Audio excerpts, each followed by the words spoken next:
Mitos y leyendas. A la caza del tesoro pirata.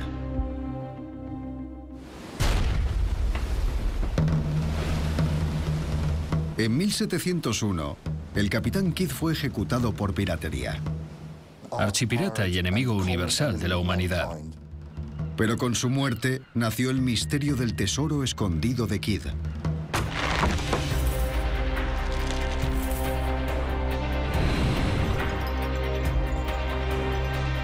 Kidd fue el único que enterró su tesoro. A lo largo de los siglos, muchos aventureros han intentado encontrar su tesoro.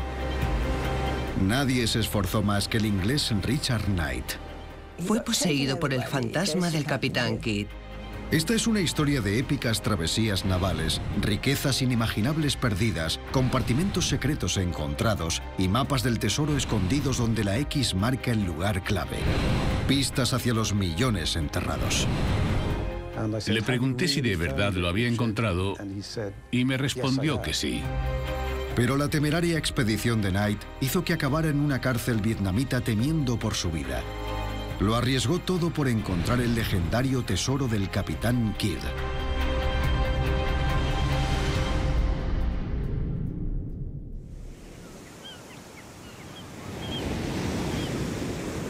Richard Knight no era el típico cazatesoros. Nació en una tranquila ciudad costera de Inglaterra, pero no estaba destinado a llevar una vida tranquila y convencional. Richard Knight era una figura curiosa que no se parecía a nadie que puedas conocer hoy en día. Podría haber vivido en el siglo XIX, pero no creo que haya nadie como él en el siglo XX y menos ahora.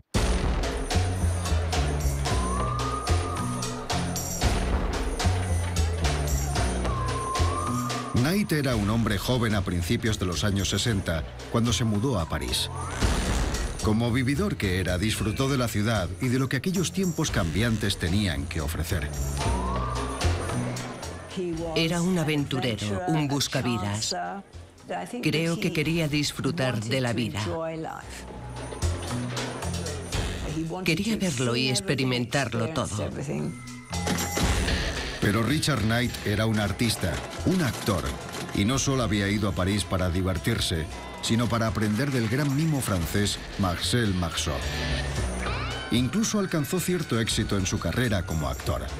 Knight consiguió un papel junto al gran Jacques Tati en su comedia Playtime, interpretando a un borracho. Pero nunca se quedaba mucho tiempo en ningún sitio. Era más feliz con una mochila a la espalda, sin ataduras, hacía lo que quería.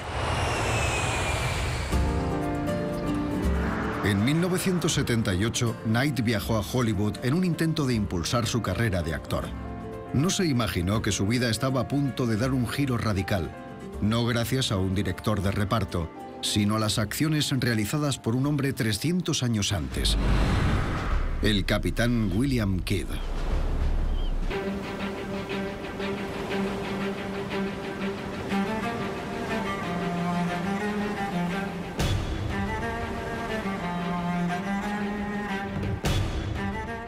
Kidd nació en Dundee, en la costa este de Escocia, alrededor de 1655. Pero fue en Nueva York donde se hizo marino. Básicamente, empezó a trabajar desde abajo, de grumete a capitán de navío. Se convirtió en uno de los capitanes más respetados de las Américas. En un giro inesperado, Knight descubrió que cuando el capitán Kidd zarpó de Londres en febrero de 1696, no lo hizo como pirata, sino todo lo contrario, como cazador de piratas a las órdenes de un consorcio de ricos aristócratas y comerciantes ingleses.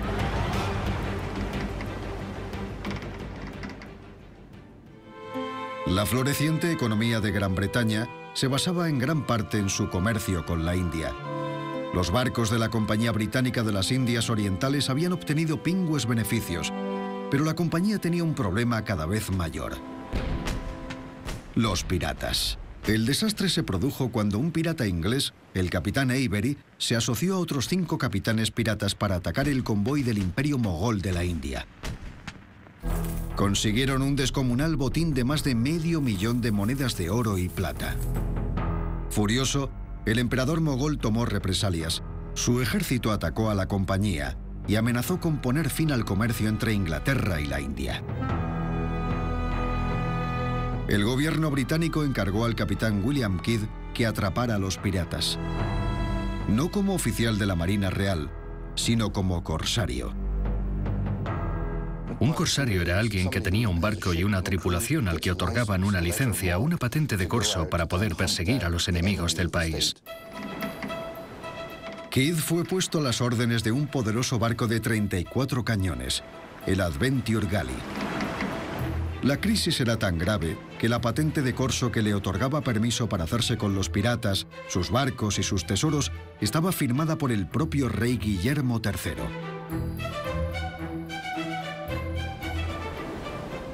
Era un respetado y experimentado capitán de navío que pensaba que tenía la habilidad, el barco y la experiencia suficiente para cumplir su cometido. Además, Kidd tenía otro incentivo. Gran Bretaña estaba en guerra con Francia, así que podía tomar por la fuerza cualquier navío enemigo con que se cruzara. Confiado, el capitán Kidd se hizo a la mar con la esperanza de hacerse rico con su parte del botín que obtuvieran de los barcos capturados. La tripulación también estaba ansiosa. Era una de las oportunidades más lucrativas que se le podía presentar a alguien a finales del siglo XVII. La tripulación no tenía salario. Su recompensa era una parte de cualquier barco o mercancía requisada, un sistema que se llamaba sin botín no hay paga. Por una travesía de 18 meses a bordo del barco del capitán Kidd, cada marino esperaba cobrar entre 500 y 3.500 libras, mientras que el salario de un marino mercante era de 45 libras al año.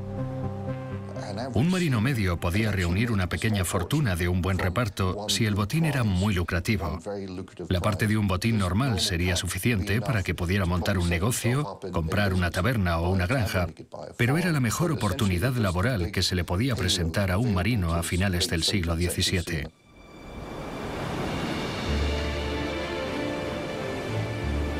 Mientras la Adventure Galley rodeaba el Cuerno de África con los cañones preparados, Kidd esperaba encontrarse y conquistar barcos piratas en los famosos lugares que solían frecuentar en Madagascar y el Océano Índico, pero se encontró con un grave problema.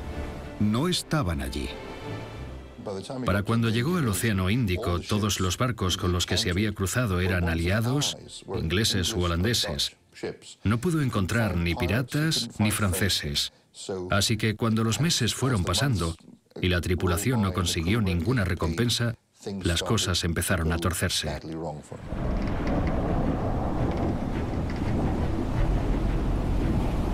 Al término de los 18 meses estipulados no habían abordado ningún barco pirata o francés. La tripulación quería abordar el siguiente barco con que se cruzaran, el que fuera. Querían hacerse piratas. La tripulación sabía que solo ganarían dinero al abordar otros barcos. Así que en ocasiones abordaban los que no debían. La Adventure Galley se había hecho a la mar hacía casi 2 años y no habían conseguido nada. La tripulación estaba decidida a torturar a los prisioneros para encontrar dinero en cualquiera de los barcos con que se cruzaran. Terribles historias empezaron a llegar desde los puertos sudafricanos a los que huían estos barcos hasta Londres y Nueva York. El capitán Kidd fue tachado de pirata y eso significaba la pena de muerte, colgado de una soga.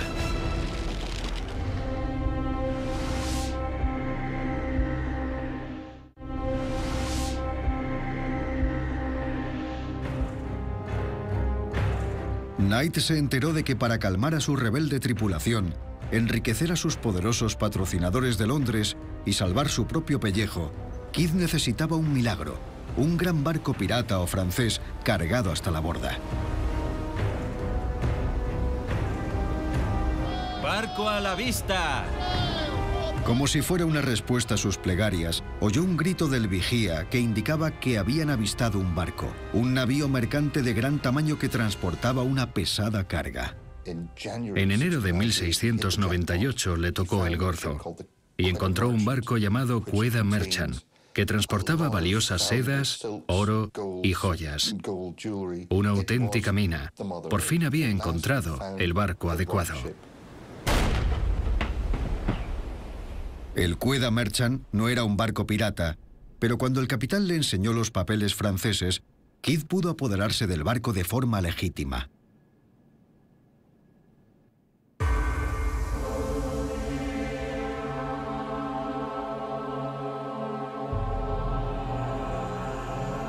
Las riquezas a bordo del Quedagh Merchant están bien documentadas. Transportaba libras de oro, plata y joyas, así como un cargamento de la más fina seda y opio. En aquella época valdría 400.000 libras y hoy en día más de 60 millones. La caza del tesoro de Kidd había llegado a su fin. Ahora podía regresar a Nueva York, triunfante, y limpiar su reputación, demostrar que no era un pirata. Pero lo que pareció la salvación de Kidd resultó ser un desastre.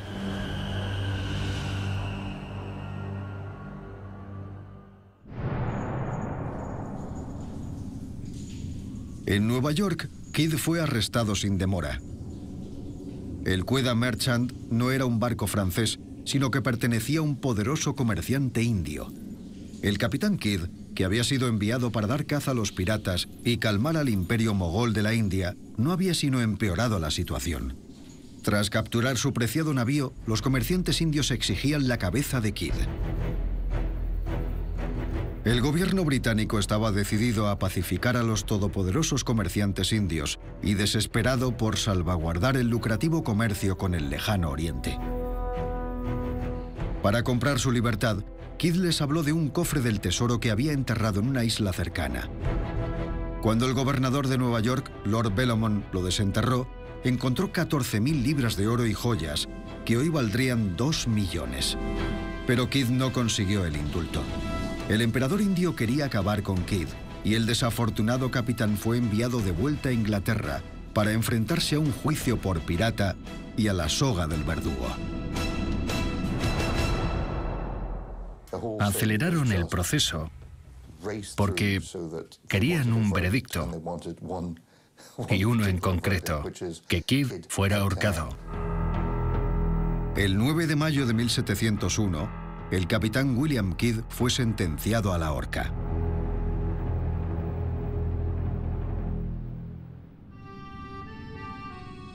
En un intento desesperado de escapar a su destino, se lo jugó todo a su mejor baza. Desde su celda en la prisión de Newgate, escribió una carta al gobierno en la que negociaba por su vida.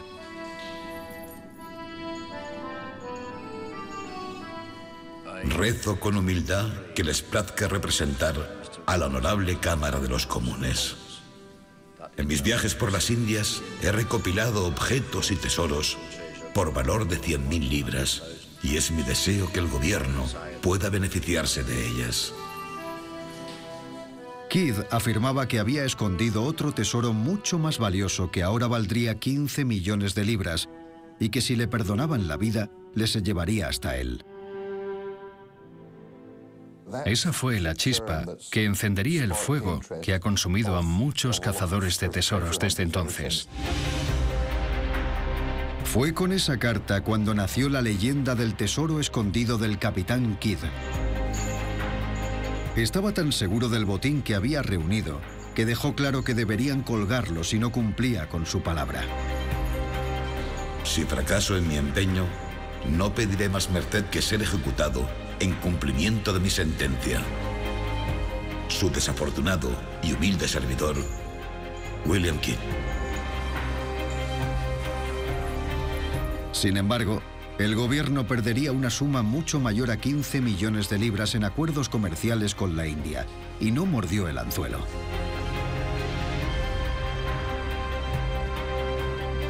Tenían que apaciguar a los indios mogoles con una ejecución pública.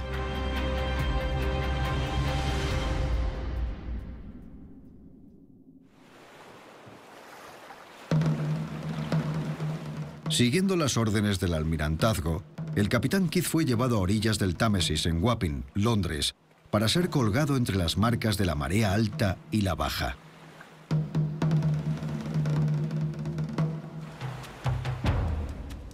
Pero su ejecución no salió según lo previsto. Cuando saltó de la escalera, la soga se rompió. Debió pensar que era su primer golpe de suerte en 6 años, porque a menudo eso implicaba un aplazamiento legítimo. En el caso de Kidd, simplemente buscaron otra soga, le hicieron volver a subir por la escalera y le empujaron al olvido.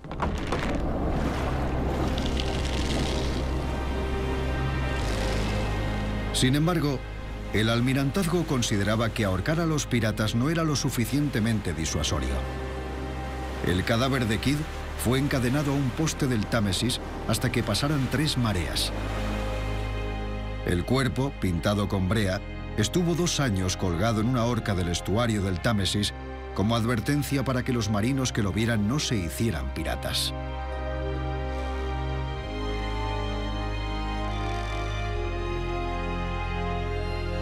Pero la leyenda del tesoro de Kidd nunca moriría.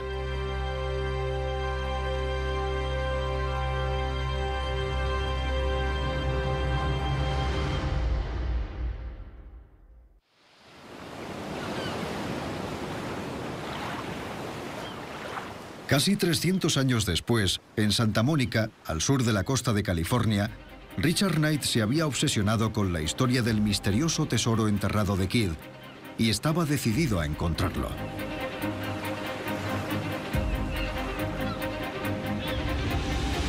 Knight comenzó la búsqueda del tesoro en la Universidad de California, en la Biblioteca de Los Ángeles. En ese instante, su vida cambió para siempre. Se le metió una idea en la cabeza y desde entonces se centró en ella. Richard era muy raro en el sentido de que no le interesaba el dinero. Hacía referencia al valor del tesoro de Kidd, que serían incontables millones. Pero creo que lo que le atraía era la aventura. Al empezar la investigación, Knight descubrió que otros habían soñado con encontrar el tesoro de Kidd, y al igual que ellos, se enteró de que Kidd había dejado una serie de pistas. La primera pista del tesoro se remonta a 1929 en la costa sur de Inglaterra, en Eastbourne. Allí vivía Hubert Palmer, un soltero de mediana edad. Era un abogado retirado al que le encantaba coleccionar reliquias piratas. Un día, en 1929, llegó a sus manos un viejo secreter de roble que supuestamente había pertenecido al capitán Kidd. Tenía una placa de latón clavada en la que ponía William Kidd, Adventure Galley, 1696. Un día, mientras escribía, Palmer debió apoyarse con más fuerza de lo normal en el secreter y uno de los rieles se rompió. Cuando Palmer lo examinó, vio que en un extremo, hecha con cera, había impresa una pequeña ancla. Supuso que debía haber algo en el interior, así que, con mucho cuidado, cogió la impresión de cera del extremo y dentro encontró un tubo de latón. Knight descubrió que lo que Palmer había encontrado envuelto en el tubo de latón era un pergamino, un mapa del tesoro.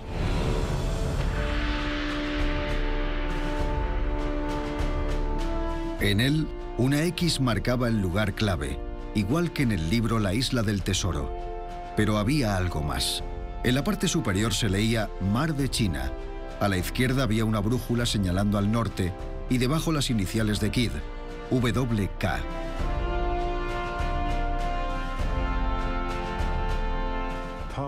Palmer sospechó de inmediato que podía tratarse del escondite del tesoro de Kidd. Pero, por supuesto, nada en el mapa indicaba dónde se encontraba. Lejos de indicarle la ubicación del tesoro de Kidd, el mapa de Palmer le permitió vislumbrar un fascinante misterio. Su cabeza hervía con preguntas sobre cómo resolverlo. Por suerte, en los años 30, Hubert Palmer había descubierto más pistas. A partir de entonces, Palmer dedicó gran parte de su tiempo y energía a poner anuncios buscando cualquier cosa relacionada con Key. Cualquier reliquia, cofre, caja, lo que fuera, con la esperanza de encontrar más pruebas de dónde podría estar la isla. Knight se enteró de que Palmer había puesto anuncios buscando objetos que pertenecieran a Kidd y que poco a poco los había encontrado. 3 años después de que Palmer encontrara el viejo secreter, le ofrecieron este cofre. El cofre pertenecía a un hombre náutico, el capitán Morgan, que afirmaba ser descendiente del famoso bucanero Sir Henry Morgan. Otro de sus ancestros amigos de lo ajeno había sido carcelero en la prisión de Newgate, y cuando Kidd fue ahorcado, se llevó el cofre. Se pueden ver grabados en una placa de latón en la tapa una calavera y 2 tibias cruzadas, así como la letra K. Al abrir el cofre, se asombró al ver que en el interior, bajo un falso fondo, había una calavera sobre una Biblia de yeso. Se cree que la calavera era usada para que la tripulación jurara su lealtad al capitán o a la corona. Ponían la mano sobre la calavera que estaba sobre la Biblia. Por desgracia, el falso fondo estaba vacío, pero había otra cosa misteriosa. Cuando Palmer le dio la vuelta a la tabla, descubrió un espejo. ¿Qué pintaba ahí? Palmer examinó el marco del espejo y descubrió que esta parte se quitaba con bastante facilidad. Y entonces era posible sacar el espejo así. Y he aquí que, emocionado, descubrió que había otro mapa.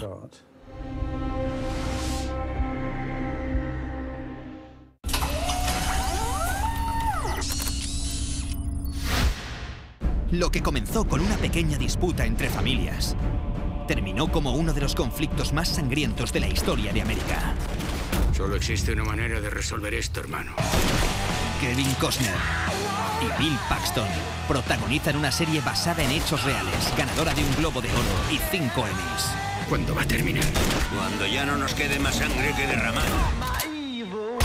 Knight, al igual que Palmer, se entusiasmó al comprobar que el contorno de la isla era casi igual al del primer mapa, pero este contenía más información.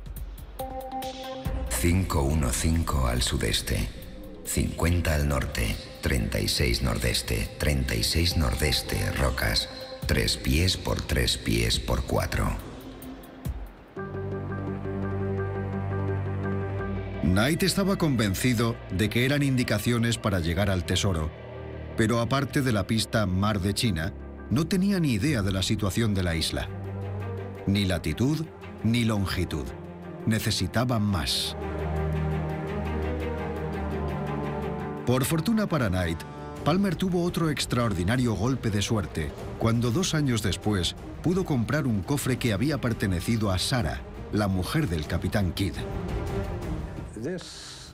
Esta se conoce como la caja de costura de Sarah Kidd. Tiene una placa de latón grabada en la tapa en la que pone William y Sarah Kidd, 1699. Tan meticuloso como siempre, Palmer midió la caja por dentro y por fuera, descubriendo una discrepancia que le hizo sospechar de la existencia de un compartimento secreto en la base. Palmer descubrió que en la base había 2 o 3 clavos o tornillos disimulados.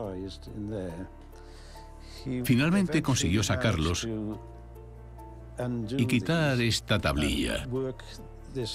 Al hacerlo, reveló un compartimento secreto en la base. Buscó dentro y encontró un pergamino con otro mapa. Este mapa era mucho más detallado. Knight primero intentó descifrar lo que tendría que ser la letra de Kidd en el borde del mapa. Después de darle muchas vueltas, lo logró. 360 yardas gira al norte. 3 tocones. 87 pies desde el centro del triángulo en las rocas de la izquierda. 98. 20 pies al este del esqueleto de... Hiv. Liv. La última palabra seguía siendo un misterio. Pero Knight sabía que eran instrucciones más detalladas para encontrar el tesoro enterrado.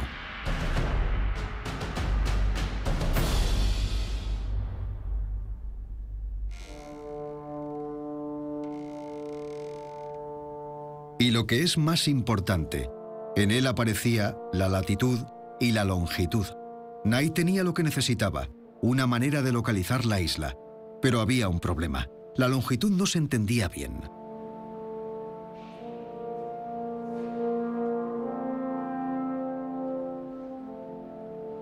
Si la longitud se leía 31:30 este, la isla estaría en Sudán.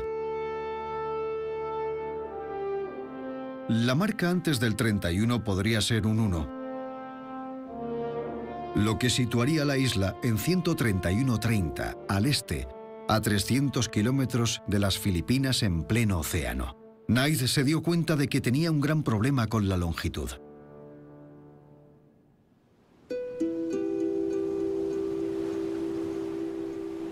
En los mapas modernos que Knight estaba utilizando, el meridiano cero internacional pasa por el Observatorio Real de Greenwich, Londres. Pero entonces se dio cuenta de que en la época del Capitán Kidd había otros meridianos cero.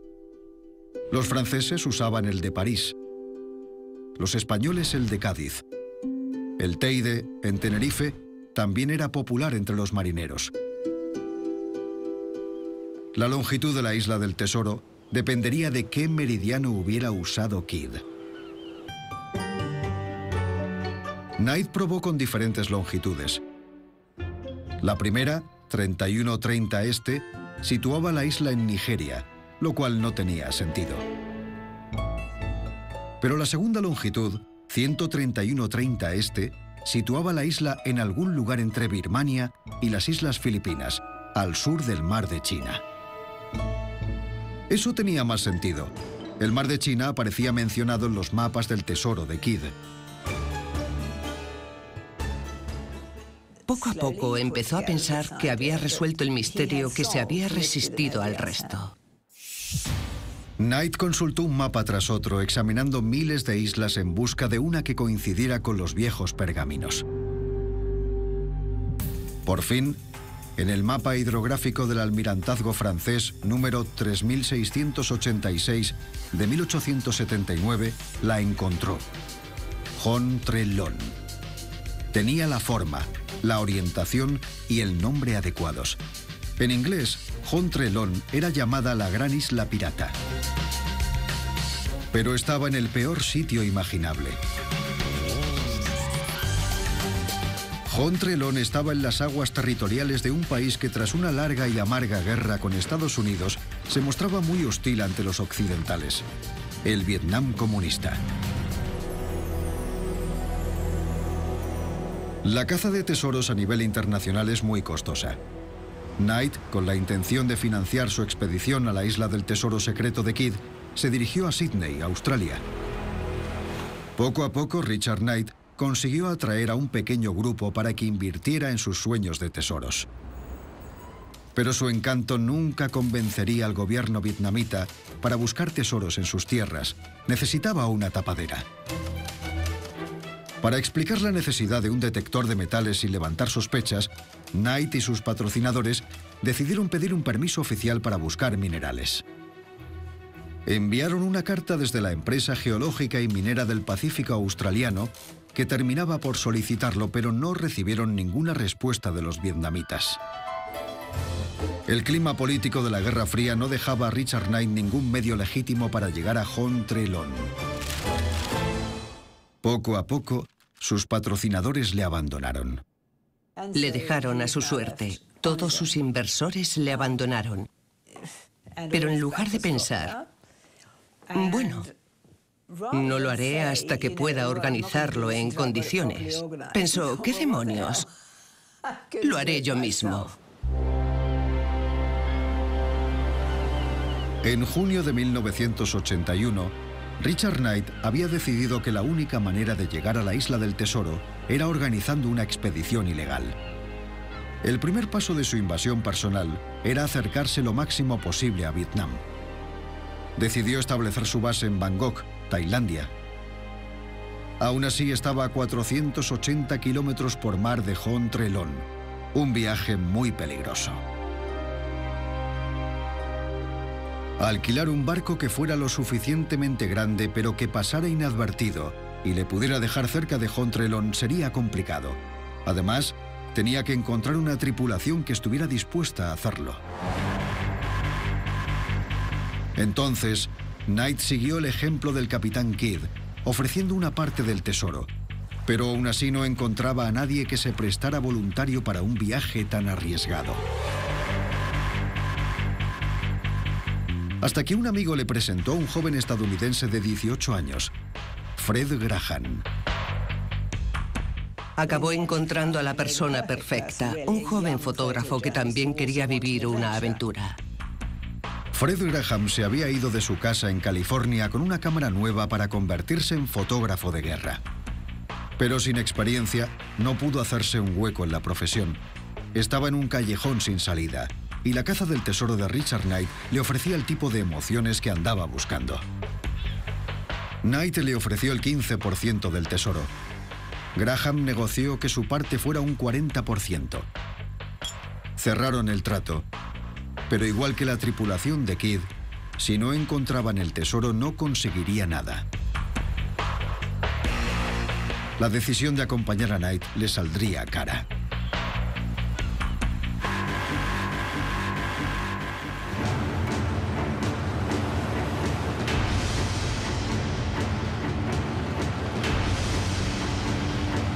Dos días después, a finales de mayo de 1983, Knight y Graham zarparon animados rumbo al Golfo de Tailandia. Knight había convencido a una tripulación local de que les llevara a su extraño destino, y así comenzó la aventura para desenterrar el legendario tesoro del capitán Kidd. Tardaron varios días con sus noches en llegar a la isla que Knight había encontrado en los viejos mapas, pero parecía que la fortuna les sonreía.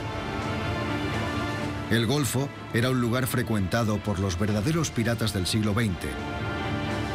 Knight y Graham iban bien equipados para buscar tesoros, con un detector de metales y material de excavación, pero no para evitar abordajes. Lograron pasar sin ningún incidente.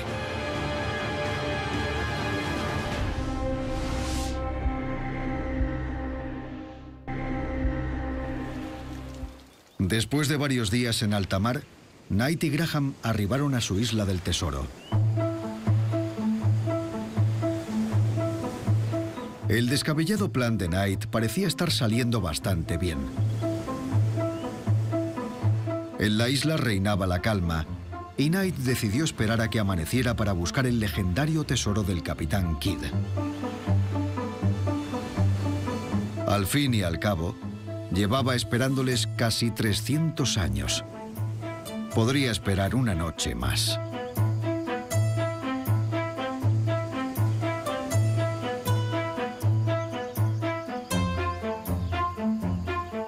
Lo que no sabía era que alguien más les estaba mirando.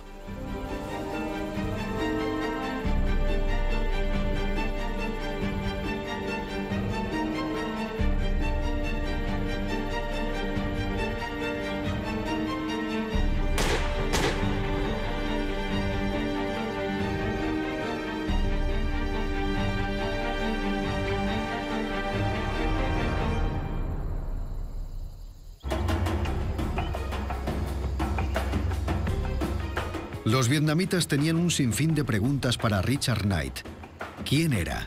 ¿De dónde era? ¿Para qué era todo ese equipo? Recibían cualquier respuesta relacionada con la búsqueda del tesoro con incredulidad. Estaban convencidos de que era un espía estadounidense que trabajaba para la imperialista CIA.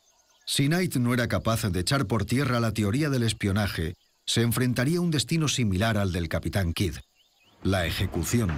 El Capitán Kidd por lo menos tenía un tesoro con el que negociar. Knight no tenía nada. En más de una ocasión, cuando los militares le sacaron de su celda, Knight creyó que le iban a disparar.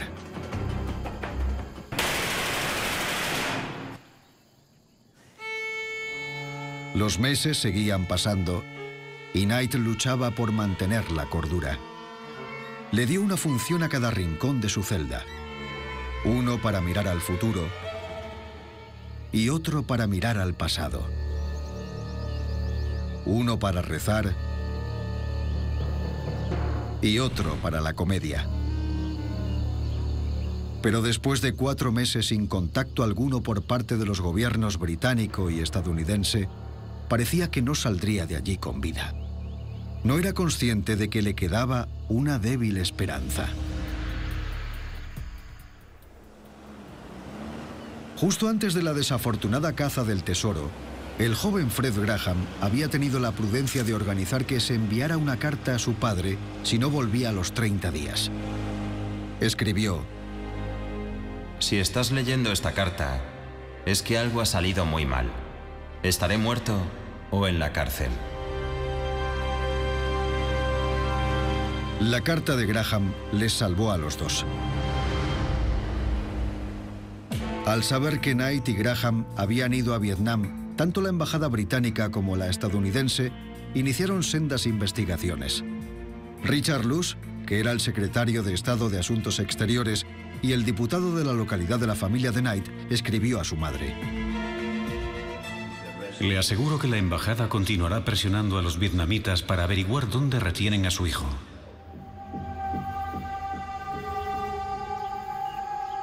La actividad diplomática funcionó. Los vietnamitas admitieron que habían arrestado a Knight y a Graham por violar el territorio de la República Socialista de Vietnam y que estaban en prisión. Pero ahora eran los vietnamitas los que hacían de piratas, exigiendo un rescate de $10.000 por cada uno.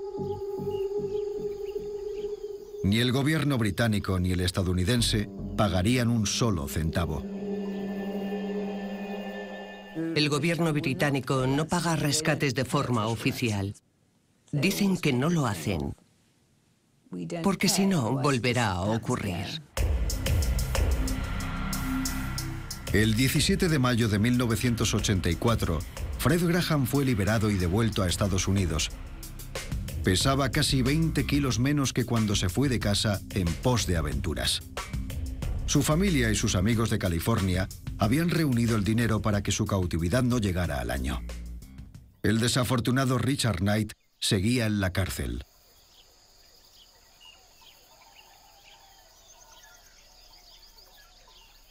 El vicecónsul británico de Hanoi escribió a Knight: Sé que la partida de Frederick Graham debe haberte dejado deprimido, pero te aseguro que tu madre y amigos se están esforzando por recaudar el dinero para pagar la multa. Tras un año de cautividad, solo habían recaudado $2.000. Todavía les faltaban 8.000. Knight esperó en la prisión junio y julio, pero en agosto el consulado británico le escribió para comunicarle que había tenido un extraordinario golpe de suerte.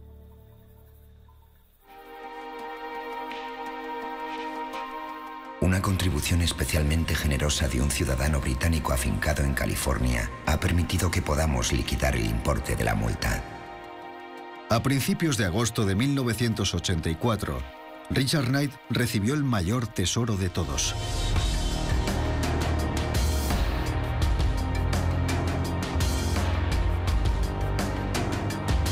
Su libertad.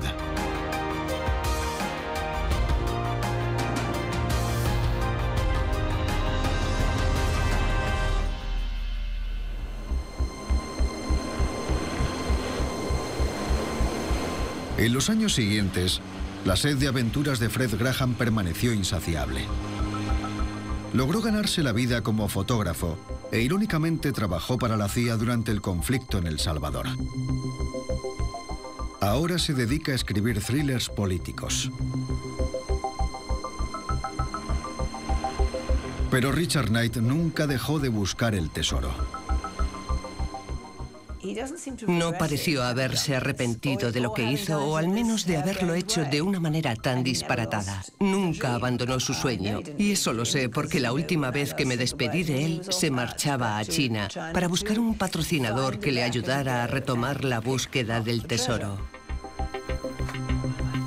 A Knight se le acabó el dinero y la suerte en China, por lo que llamó a un extraño para pedirle ayuda, a otro cazatesoros, George Edmunds. ¿Qué iba a hacer? Necesitaba dinero para salir. Así que accedí a enviarle algo de dinero si él me contaba toda la historia. Le pregunté si de verdad lo había encontrado y me respondió que sí. Edmunds nunca volvió a ver a Knight ni a su dinero.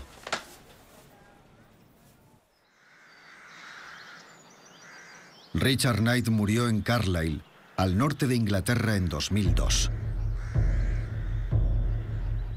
Así que, ¿cuál es la verdad sobre el legendario tesoro de Kidd?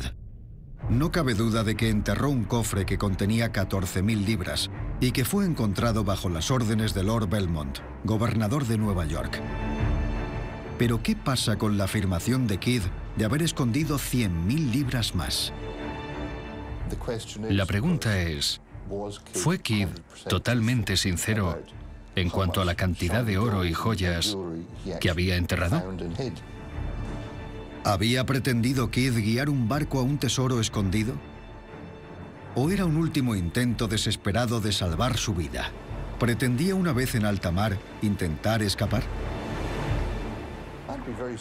Me sorprendería mucho si algún tesoro de Kidd llegara a salir a la luz. Creo que Lord Belmont consiguió hacerse con todo el botín. Pero parece que nada desanimará a un dedicado cazatesoros. George Edmunds cree que todavía hay un atisbo de esperanza. Cree que ha descifrado los mapas del tesoro de Kidd. Los mapas sí llevan a un tesoro que no tiene nada que ver con Kidd. Edmunds cree que ha localizado una nueva isla del tesoro a la que jamás han llegado otros cazatesoros. Al igual que Richard Knight y que cualquier cazatesoro serio, George Edmunds se guarda sus cartas en la manga mientras busca patrocinadores para su expedición. No puedo desvelaros dónde se encuentra la isla porque es el resultado de 8 años de investigación exhaustiva. Todo está ahí. La solución a las pistas de los mapas y la situación de la otra isla, qué contiene el tesoro y dónde está. Parece que los sueños de tesoros enterrados nunca mueren. Sigue ahí fuera. Estoy convencido del todo.